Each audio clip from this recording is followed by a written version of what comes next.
Have you ever been with a man who rushed through foreplay and rushed through sex and didn't give a fuck about your pleasure and only cared? Yes. So think like Hate him. he's out there. I cut that off real quick.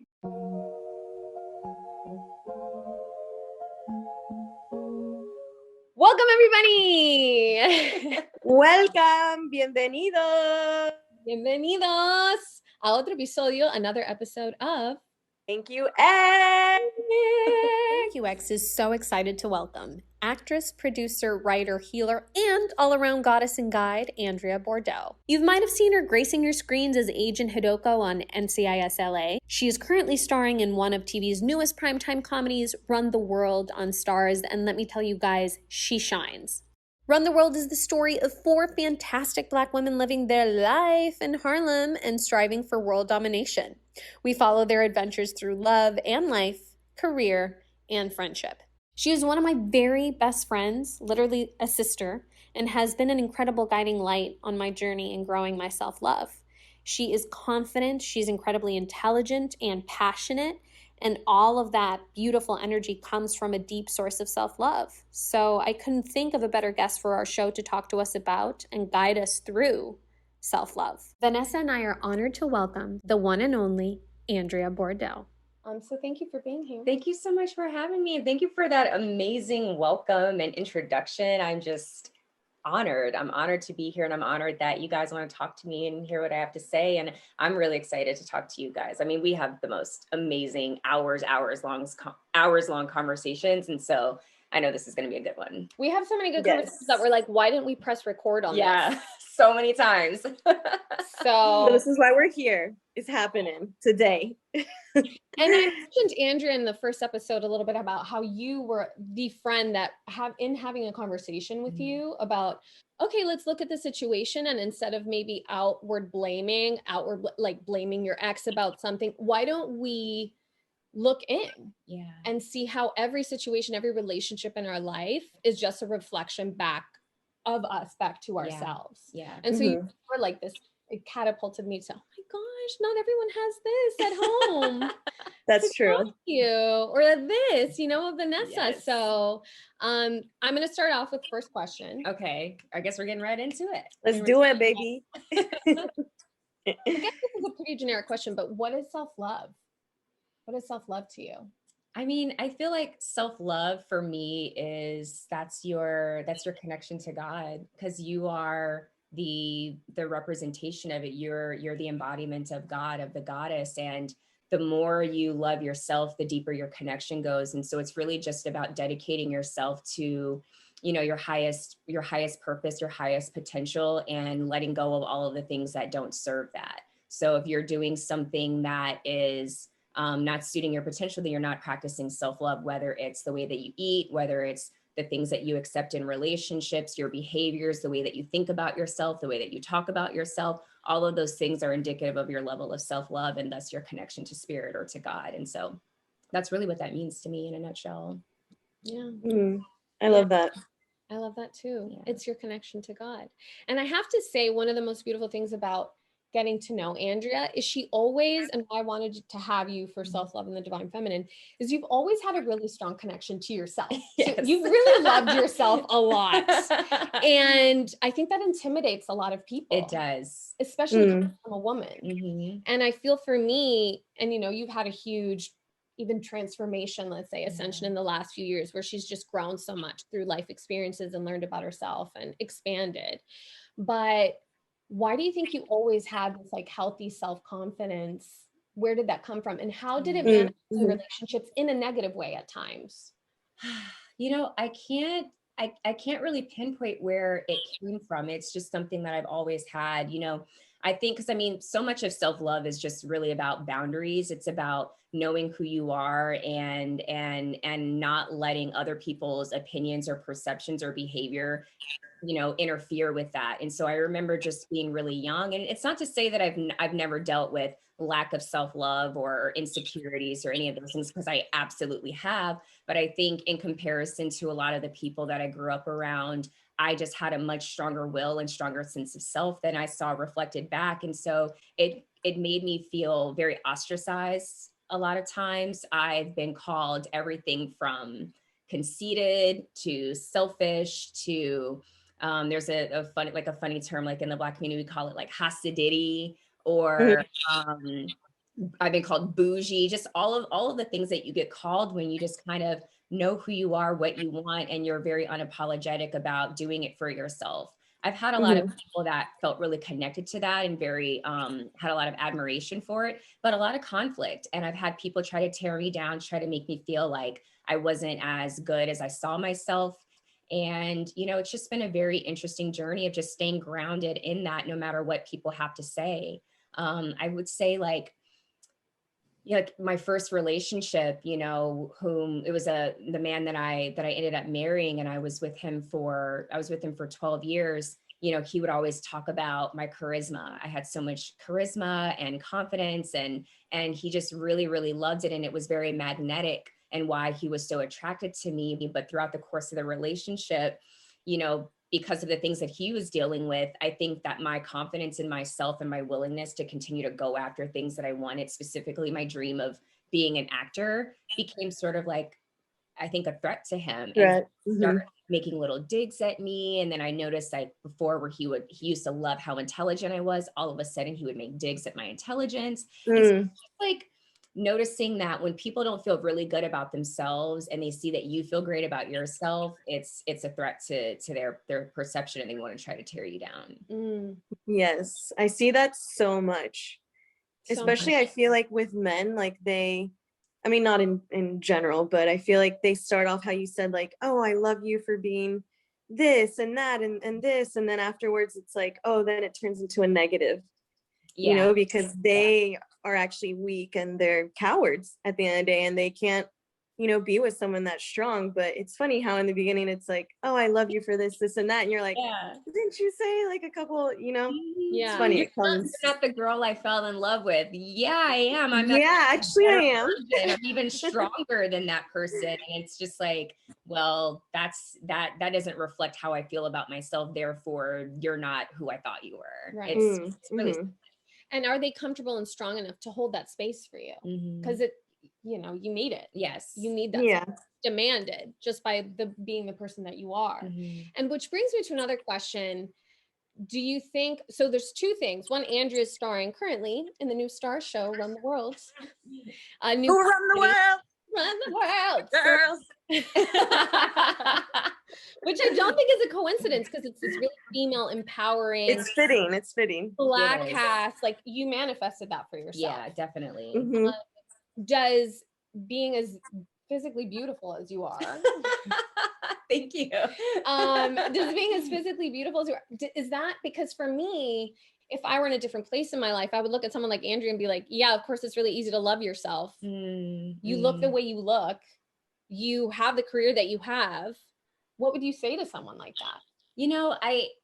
I can't say that it's necessarily unfair, because I don't know what it's like to, be someone who maybe doesn't fit like a social standard of what beauty is. And even though like I don't fit it in certain ways, myself, but because they're really, what we perceive as beauty, like I think beauty is relative. You know what I'm saying? Like I agree. We call the social standards of beauty, but I think beauty is so relative. And, what you perceive as beautiful, somebody else may think is average or even unattractive. Exactly. And so for me, I've definitely been referred to as beautiful my whole life. That's something that I've always experienced. If someone called me ugly, I would laugh at them. I love it. Yeah. You're like, funny. When you know you're beautiful, it's fun. It's just like, really? Oh, okay. Thank you for telling me how you feel. So I can't, like, I do understand why someone would feel like, well, this is how you look, and so it's easy for you.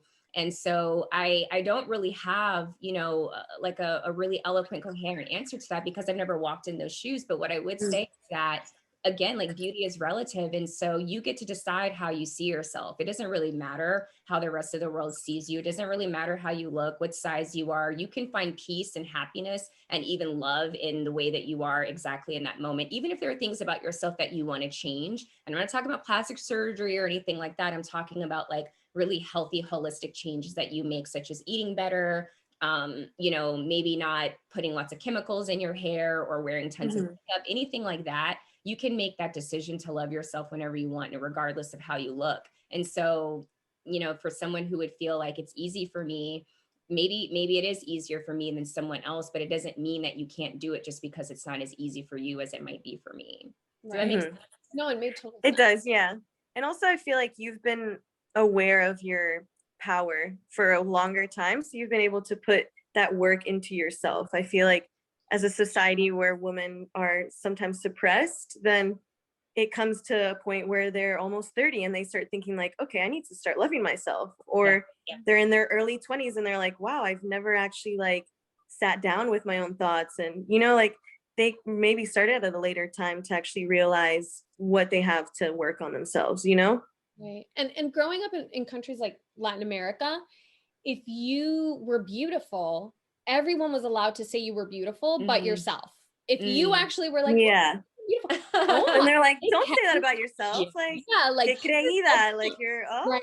Yeah. Like you're full yeah. of It's yourself. so silly. It's so silly It's, because if it, like, why am I not allowed to think that about myself? Like, I'm the person yeah. in this vessel and I'm not allowed to have an opinion about me, but everybody else can have an opinion about me. It's very strange. Yeah. It's a strange community. Strange. I mean, that's everywhere, honestly. It's everywhere. Like, Yeah. That's true. That's true. It's You like see it in different cultures. mhm. exactly. More in some cultures than others, but you see it in descriptions in movies. It's always the stunning girl in the movie that has no idea Has she's no beautiful. idea how beautiful she is. Yeah. The aloof, No beautiful idea. woman. And you're like, why? Why can't she be intelligent and beautiful? Exactly. And so the guy, the male counterpart in the movie has to let her know how beautiful she is because she has no Mhm. Of idea. course. So it's on him. She's a damsel in distress, always. Exactly. Yes. It's like the where she is it not Oh. another teen movie where she like has the glasses and the ponytail and all he does is he takes the glasses off and like pulls the scrunchie out and she like shakes her hair. She's like, oh my God. I'm beautiful. Like It's ridiculous. It's ridiculous. But men kind of are looking for that girl that's hot, but doesn't know that she's hot. yeah. Because Mhm. it's intimidating for him. Right. Because when Yes. when a woman knows who she is and what she's working with and her value, then it becomes a threat to his security because he knows that there are going to be a lot of other people that are going to be pursuing her and that she's going to have a wider range of options that she knows are available to her. And that's one of the main reasons why men will tear you down is because they don't want you to think highly of yourself because you're going to try to do better than what he can do for you. That's a little tea right there. Ooh, that's a tea. That hit the spot. That hit the spot. Like I'm recently dating again, and that's something that I feel like I keep running into because I'm at a point where like I'm not gonna be quiet or be someone who I'm not, right? Like I'm gonna be who I am. I'm not 100% sure of who I am at the moment, but I am gonna present the best self, right? But I feel like it does come to a point where men do get intimidated by it and it does kind of turn them off, but it's like, okay, like you can't sacrifice who you are. You have to keep going, you know? Keep going. Absolutely. It's hard And- because I want to be liked by everyone all the time. So and I've been trained in a way to do that. So if I find that something in me is unattractive to someone like the guy I'm dating now, Yeah. it takes everything in me to just sit with that discomfort and still be me and not try to emulate what it is that I think he wants. Yes. Yeah, that's important. That's key. It is. I agree. I have the next question for you. Okay. I see that you speak a lot about divine femininity, and it's something that is new for me. Like I'm not well versed on it, but I have, read some books on it and Yeah. kind of have a little bit of knowledge on it, but I want to hear your definition of it because I feel like you just exude it. And I want to know what your definition of it is. Thank you. Well, first of all, I'm not an expert in the divine feminine whatsoever. I only speak to what I know and what I've learned. And for me, what I've come to understand is that everything in existence has an energetic principle to it. And the divine feminine is sort of like the dominant energetic principle that runs the universe, that runs our planet. It's creation. It's the womb. It's where all things spring forth, like all of life, all of creation, all energy. And, the masculine is something that was created by the divine feminine to help support that expansion, because that's really what we're all doing every single day is we're in a process of growth and expansion. And if you're not expanding, then you're stagnant, and stagnation, as we know, is death, which is of course a part of the life cycle. So divine feminine for me, you know, in a more like tangible physical sense is like, as a woman, you know, you are the embodiment of that divine feminine principle. It doesn't mean that you don't have masculine energy or that you're only feminine, because there's masculine and feminine within everything. But as a woman, you are put in this vessel as the physical embodiment of that. You represent creation, you represent receptivity, you represent magnetism.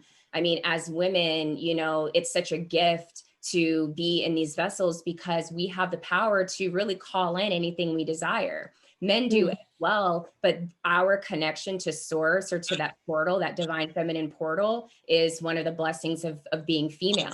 And it's something that women are really disconnected from, and are of course not taught, because if we really understood our power as the divine feminine principle, we would completely take over, you know, this planet. We used to, like, people don't understand that this planet, number one, used to be only female. Males came into existence hundreds of thousands of years after females did. And, you know, the entire planet was matriarchal and matrifocal until patriarchy, you know, was instituted about 6,000 years ago, which is really just a blip when you think about the entire timeline of human existence. And so, you know, the divine feminine is so many things, but, you know, to me, it just represents creation, magnetism, receptivity, all of the things that allow things to come into existence. Something that I've learned a lot from Andrea is the power in the divine feminine, because we live in a world, and we touched on it a little bit in our last episode with Val, about how we glorify the power of the masculine. Like there's so many women there competing against each other, just embodying more their masculine and wanting to have a career and wanting to have this profession. Not that there's anything wrong with that, but, you know, through you, in a weird way, I've even like found so much pride now in the divine feminine power of like building a home and creating a space and just doing things that I know that a man, even if he has certain abilities towards it, will never be able to do it the way that I do it.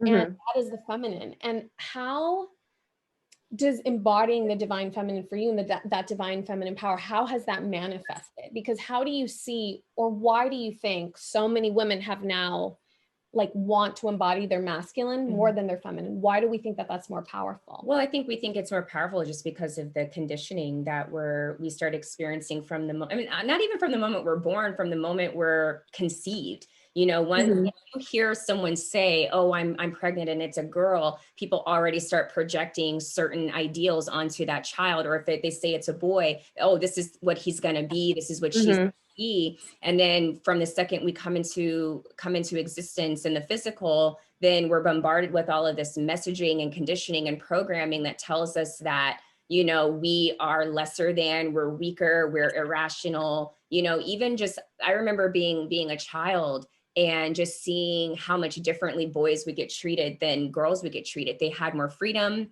to play. They had more freedom of expression. They got to wear whatever they wanted. They got to get dirty, you know, all of the things that I was restricted from doing simply because I was a girl. And so that teaches you that, you know, the masculine or the male principle is the more important principle in the planet. You see it reflected in, I mean, there's this really great book. I can't remember the author's name right now, but the book is called Invisible Women. And she talks about all of the different ways in society that women are completely left out of data. But the way that data is compiled when it comes to studies and the infrastructure, like, did you know that the reason why office buildings and like public buildings are so cold is because it's to accommodate the male physiology. It's to accommodate what makes men more comfortable. Oh, I didn't know that. That's why buildings are set to the temperatures that they are, because men are more comfortable at cooler temperatures than women are. And so you walk into a public place and it's freezing because it's made for the comfort of men. You know, even medicine is, you know, largely underserves women, where like all types of medications are never even tested on women, much less pregnant women. And so that's why women tend to have more deaths and illnesses from allopathic medicines, because it's not geared toward our unique physiology. So there are all of these things that we don't even think about that Mm-hmm. that embed us with the messaging that, you know, masculine principle is more important. And what I've learned about, you know, really leaning into the feminine is that, you know, life has just become very easy. Mm. Life is just very easy because Explain. because it's that Like how? activity and that magnetism. It's having a trust in your ability to call in whatever it is that you desire, and knowing that it's going to be created for you. Yeah, you use your own masculine principle to take action and to make things happen for yourself, but you don't have to work as hard when you understand that by me just receding, being receptive. Some people call it resting in the feminine, which is one way of looking at it. But just by allowing yourself to lay back and trust that the masculine is going to take care of those things, it just immediately comes to you. And that's really the power of the divine principle. And we kind of like, when it comes to like gender roles, especially like religious, Abrahamic religious gender roles are like kind of like a perversion of that, where it's like you're the housewife and you're taking care of, he pays all the bills and he's the provider, and you don't do anything except cook and clean and yada yada yada, and you get everything you're supposed to be provided for you. But it's perverted in the sense that it's used as a mechanism of control rather than being used as a point of reverence for the divine feminine and the gift of what you can create simply by existing. You know, like it's like you were saying, you're able to, a man can buy you a house, but it's not a house unless the woman is there to actually embody it with all of her feminine energy. And that's really what you're looking for at the end of the day. And so it created a home. did that answer the question? Yeah. I mean, how much just we add value to their lives. And I think it's been so glorified of like men with money are like the thing to catch. And it's like, no, homie, like cool. That's great, of course, because you need to provide for the goddess that we are, but also how much more sought after is that divine feminine to create a life for you. Forget to pay for shit, to create a life for you. And people can say, oh, but any woman can have babies. Okay, homie. But can every woman be a mother? Can every woman create a home? Can every woman, you know, inspire a man to do more with what he has? You know, there's so many examples of powerful men that came from nothing, and they even say it. They're like, when you have a good woman on your side, it's like printing money.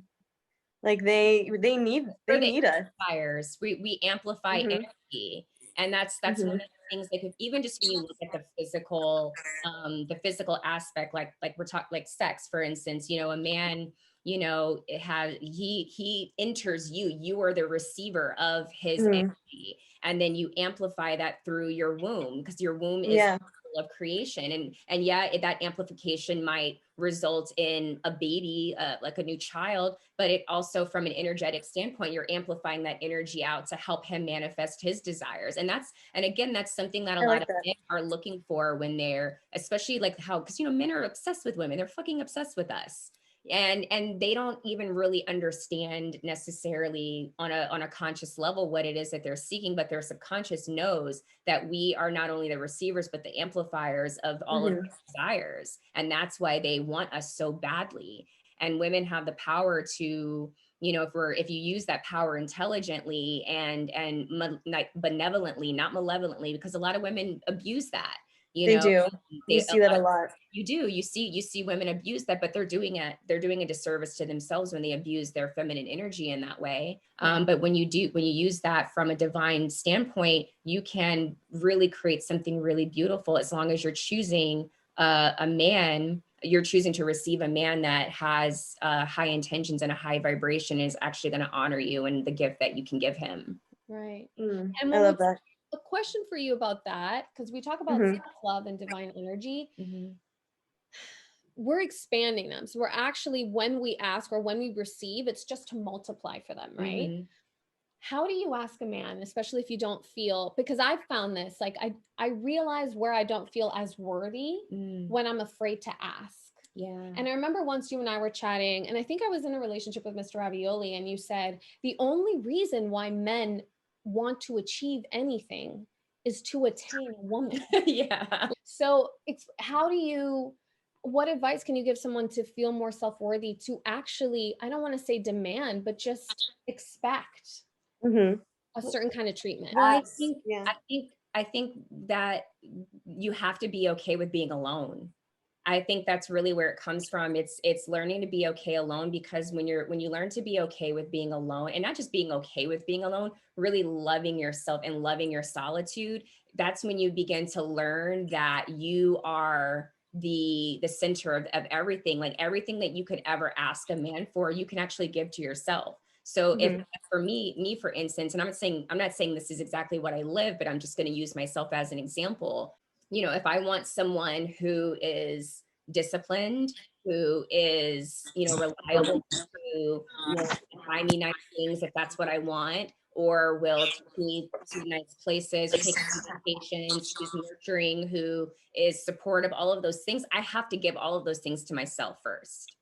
I have to give myself that support. I have to give myself that nurturing. I have to buy myself nice things if that's what I want a man to do, because by giving it to yourself, you're becoming the embodiment of the fact that you deserve those things. Because if you can't give it to yourself, how can you expect, not just expect someone to give it to you, but how can you have the courage to ask for it? So if I give myself all of these things, and then you come into my life and you're not giving that to me, what's your purpose? Why are you here? You should be able to give me everything that I give myself and more. And so that's how you really develop the courage to ask, is by giving it to yourself first. Because if you give it to yourself, then you shouldn't expect anything less than the person who's in your life, because your partner is supposed to complement you and elevate you, not drain you and detract from what it is that you already have. And so if you're afraid to ask for it, then you need to ask yourself, why are you not giving it to yourself? Right. And your partner is a reflection of that self-love or lack thereof. You were the one who pointed out, once I was complaining about Mr. Ravioli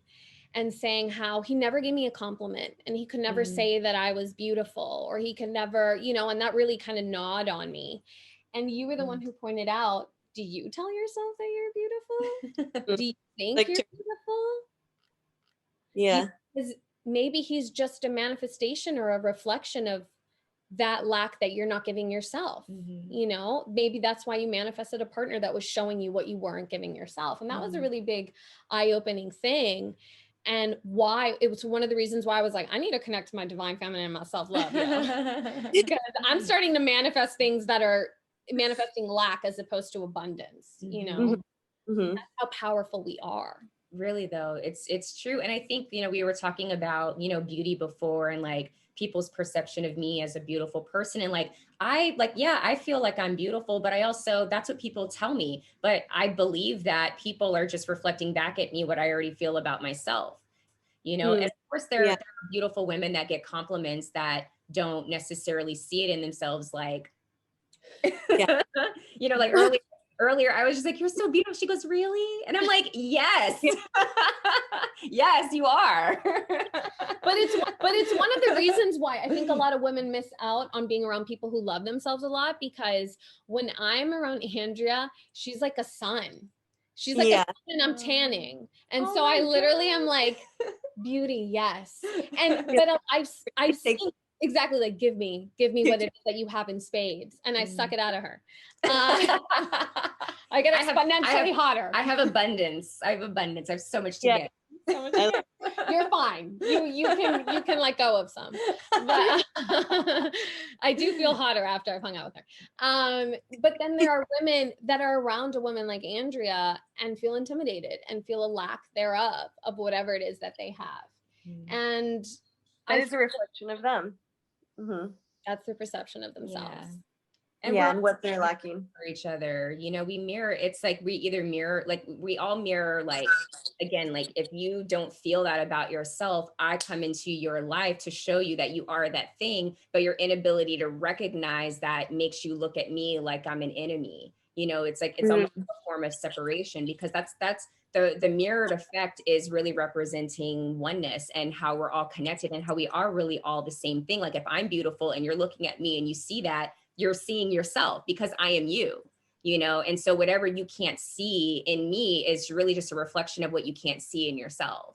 And so it's to me, I think you know, we have to deepen that self-love for ourselves so that we can start not only seeing it for ourselves, but seeing that reflected in other people. And I think it'll just make the world more beautiful. Yeah. I agree. I have a, how would you say that you practice self-love? Do you like set aside a time and a date, or do you feel like it's just like an everyday thing at this point? Yeah, I mean, I definitely have gone through periods where I've had to dedicate like large swaths of time to it because I was like my last breakup with Mr. Peanut, you know. We're calling him Mr. Peanut, Mr. everybody. Peanut. I like it. That was, you know, that was a few years ago. And it was really, really difficult for me going through that breakup. And I realized, you know, just, I had some feelings of unworthiness when it came to like receiving love, things that I didn't realize that I was dealing with. I recognized, wow, maybe I do feel like I didn't quite deserve this. And this is why I was pushing it away. And so, I mean, when it comes to self-love practices, I mean, how much time do we have? Because I have so many different things that I do. I speak so kindly to myself.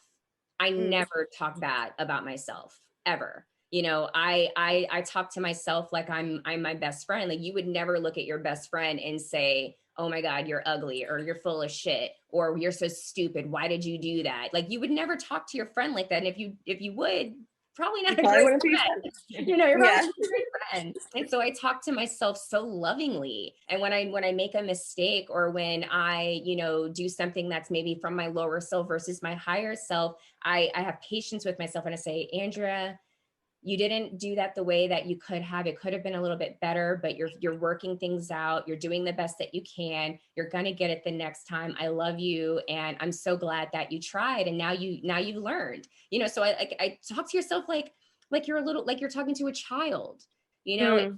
You're teaching a child lessons, because we're always learning. We're always growing. We're always in a state of not knowing. And so we're just doing the best that we can. You know, I sing love songs to myself, because I think that, you know, a lot of these love ballads can be kind of toxic when you're talking those lyrics and you're projecting that outward and you're externalizing it to another person. It's like, you're my everything and you're all I need, and I love you more than everything in the world. It's like, but what about me?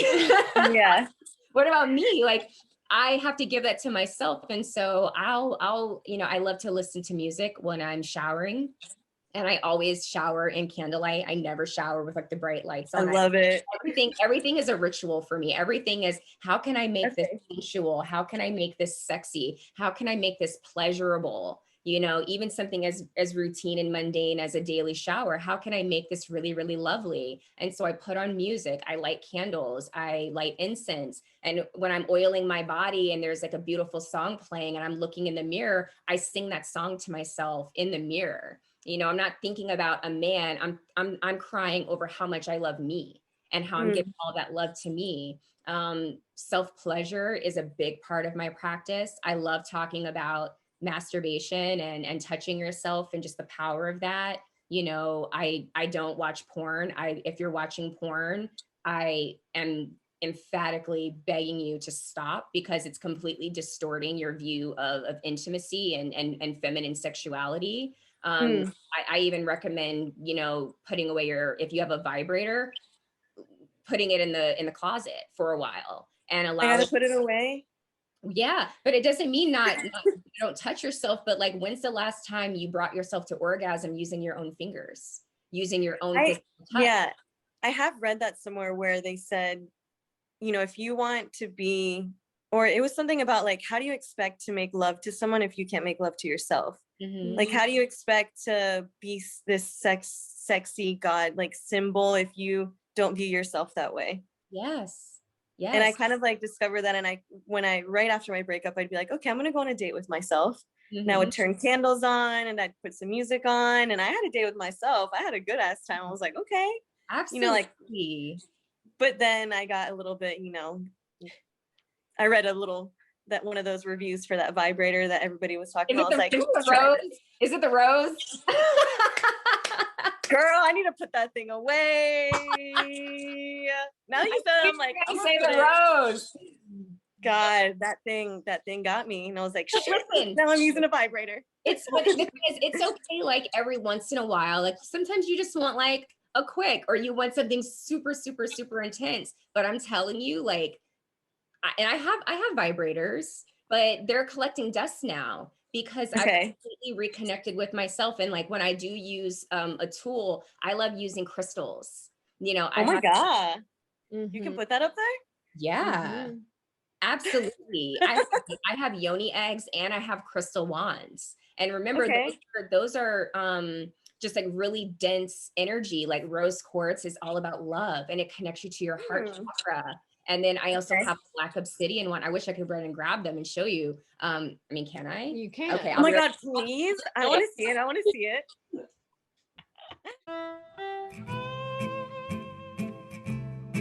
Like, oh my God, let's see. Show and tell.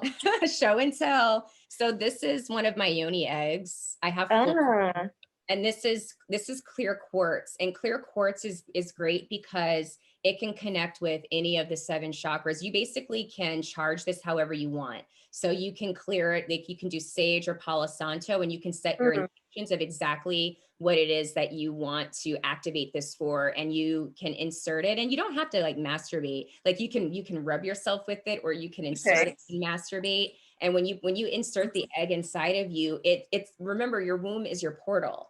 And so you will start to feel the energy almost instantaneously. And it just amplifies and magnifies everything that you're thinking about, everything that you're doing. And then here are I have 2 wands. They're beautiful. This is a rose quartz. Oh my God. And that is amazing. They're clean. This is a slim version. And the rose quartz, as I said before, is connected to your heart chakra. So it's just really beautiful for opening yourself up to receiving love, self-love, all types of healing, really connecting with the divine feminine. Like this is a really, really beautiful way of doing that, especially if you're dealing with heartbreak or, you know, just insecurities. This is a really, really beautiful way to self-pleasure. And then this one is a little bit bigger. Jesus. This is kidding. Right? But it is like, how beautiful is this? That's beautiful. It's beautiful. This is black obsidian. And black obsidian is, if I remember correctly, this is connected to your root chakra. And I believe it's sacral. And the black obsidian is really amazing for releasing trauma. So like if you've had any type of sexual trauma, or if you have any wounding around your sexual confidence or your ability to even receive pleasure, black obsidian is a really, really great way of releasing that. And a black obsidian yoni wand is or yoni egg. The yoni egg? Yeah, because I have one. And I remember you got one. Yeah. She got me. So that's one that I'm going to start with. Yes. Like I'm going to start with that one. And you don't even, and again, you don't even have to masturbate. Like I don't masturbate with these all the time. Sometimes I just, like I'll sleep with them. You know, I'll hold it when I sleep, or I'll put a yoni egg in and I'll do a meditation and do shadow work. And there's so much healing that can come from that. But when you're using a vibrator, you know, vibrators are good, but they desensitize you to real physical touch. And so if you're using it a lot, if you really want to reconnect with yourself, I recommend putting the vibrator away for a few weeks and learning how to bring yourself to orgasm, even just using your fingers. And like when I tell you, like, I have the best orgasms of my life now. She's told me about them. Just from like my digits. Okay. I have very great expensive vibrators, but you really don't need them. You really don't. I think one of the resistances, like when Andrea started telling me about self-love, they weren't conscious or about like the yoni eggs or whatever, but it's because we prioritize ourselves last. We're last on the chain. So that subconsciously is a waste of my time. I'm like, I don't have time for that. I don't have time for freaking yoni eggs. I just want to get off. Yeah. And to meditate with myself or, you know, those were really things that I realized also when you would give me suggestions of things that I could do. On the surface, I was like, cool. But really I was like, I don't have time. Like, that feels so silly. And I think with the self-love talk was a huge thing for me because we're so used to, I'm just going to say myself, I was so used to putting myself down even in a funny way, like I'm so stupid, like, but words are your math. So I was so used to that when I changed the narrative for myself, it didn't feel natural. So a lot of people, the first thing they think of is that doesn't feel natural to me. It must not be right. And it's not that we're not right, but I actually heard Matt Kahn say this, your bank account is on a negative. So you have to still even bring it to zero to then go to the positive because it takes a while. And one of the things that helped me was instead of going, Gabby, I love myself. I love myself. It's felt silly to me. So I started saying, Gabby, you're doing amazing today. Like I love you. So I'm sorry that I haven't loved you as much, but I'm ready to. Just teach me how. Teach me how, like have your inner child teach you because it's not easy. It's not easy. When you're used to it. Exactly. And I remember I was recently with a friend of ours, Sabina, and we're going on this hike and having a great time. And I started talking like crap about an ex-friend. I started saying things that I wasn't proud of, not even because they were necessarily untrue or whatever, but I just didn't want to be in that frequency. And I remember getting in my car after, and it was only like a 1-minute conversation, if that. It was a minimal part of what our hike was. But I got in the car and I started berating myself. I start just really like, you've done so much to grow yourself. Was it really necessary to share that with her? And then I stopped myself. And instead of in a fake way going, it's okay, I was like, you know what, Gabby, just the fact that you feel bad about it. Look how much you've grown. Look how much you're trying to get better. It's not always going to be this perfect situation where you're never going to make mistakes, but look how you show up for yourself. And I just, all of a sudden, this weight and this, like, I felt myself like come out of the drain. And I was like, whew, that was close. But I was like, let's just, you know what, Gabby, thanks for showing up. And wow, you noticed it as soon as you got in the car. Next time, notice it before you say a word. So cool to watch you grow. I'm so honored to watch you grow. And so I speak it to myself as if I'm a child. I don't say, Gabby, I love myself, because that didn't come naturally to me. Maybe it will to other people, but to me, I wasn't there. So I was like, you know, wow, you're so beautiful. You know what, Gabby, you're so beautiful because you're so unique. Because sometimes it was hard for me. It's hard for me to believe I'm beautiful. So it's like, you know what? Why am I? What can I believe? You're well, so beautiful. There's no one. No, I'm kidding.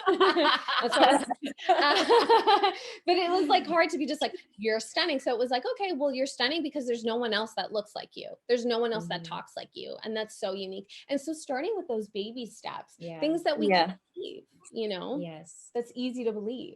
And can I just add on, because there was something you said in the beginning of all of that was perfect and beautiful. And I'm very proud of you for doing that. And it's just, like it's just catching yourself and being gentle with yourself and recognizing like I said, you're learning, you're growing, you're going to make mistakes. It's okay. Nurture yourself the way that you would a child. Like children mess up all the time because they're figuring it out. And if you're yelling at a child, you're traumatizing them. So why would you yell at yourself for not getting something right? Because we're never at a point where we know everything. We never will be. When the only way that you're going to know everything is when you're returned into the ether and you become part of like the one spirit, and you're not in a physical body. That's the only way you're going to know everything, you know? And so like what you were saying before about not dedicating that time to self-love, or like, I don't have time for this. Think about this. Have you ever been with a man who rushed through foreplay and rushed through sex and didn't give a fuck about your pleasure and only cared? Yes. So think like hate him. He's out there. I cut that off real quick. Yeah. But are you doing that to yourself? Are you rushing yourself to the finish line when you're giving yourself pleasure just so you can get off? You know, like, are you really dedicating that time to just making love to yourself? Because if you've ever been with a man who does every single thing with intention, every kiss, every touch, every lick, every stroke has intention to it, when you have that experience, you will never accept anything less than that. And so if you dedicate the time to give that to yourself, you're going to manifest a man that's also going to do those things for you. And you're not going to accept anything less than that. Right. I like that.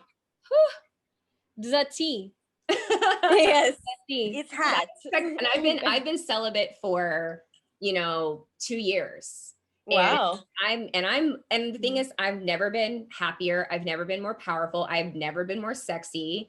it's Love. made extreme. That's like no masturbation either, or No, yes? I Okay, yeah, okay, okay, no, okay. I mean, Okay. pull out. I was gonna be like, girl. No, I know that yoni egg been places. What you mean? Yes.